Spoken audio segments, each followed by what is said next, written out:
មកដល់ថ្ងៃនេះខ្ញុំមានអាយុ22ឆ្នាំដែលជាយុវជន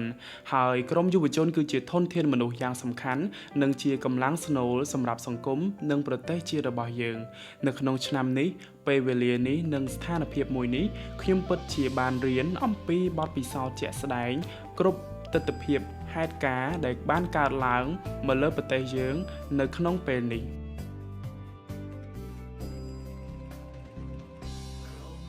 នៅក្នុងស្ថានភាពមួយនេះធ្វើឲ្យខ្ញុំផ្ទាល់ក៏ដូចជាយុវជនផ្សេងទៀតបានយល់កាន់តែស៊ីជម្រៅអំពីឃ្លាមួយដែលយើងធ្លាប់តែនិយាយនោះគឺ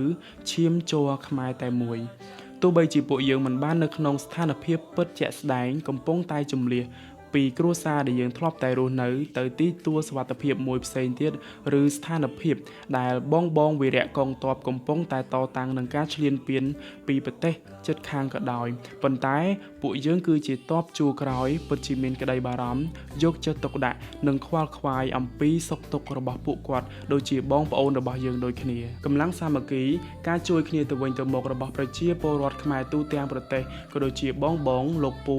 លោកអ៊ំដែលជាវីរៈកងទ័ពក៏ដូចជារាជរដ្ឋាភិបាលពិតជាបានខិតខំប្រឹងប្រែងនៅក្នុងការការពារដែលជាគុណតម្លៃពុំអាចកាត់ថ្លៃបាននៅក្នុងការការពារប្រទេសជាតិក៏ដូចជាប្រជាជនរបស់យើងប្រទេសជាតិរបស់យើងពិតជាត្រូវការយើងនៅក្នុងនាមជាយុវជនដែលពោពេញទៅដោយចំណេះដឹងចំណេះជំនាញសមត្ថភាពសេចក្តីក្លាហាននិងភាពជឿជាក់និងភាពរឹងមាំសុខភាពល្អទាំងផ្លូវកាយនិងផ្លូវចិត្តជាចុងក្រោយនៅក្នុងស្ថានភាពមួយនេះសូមយើងទាំងអស់គ្នា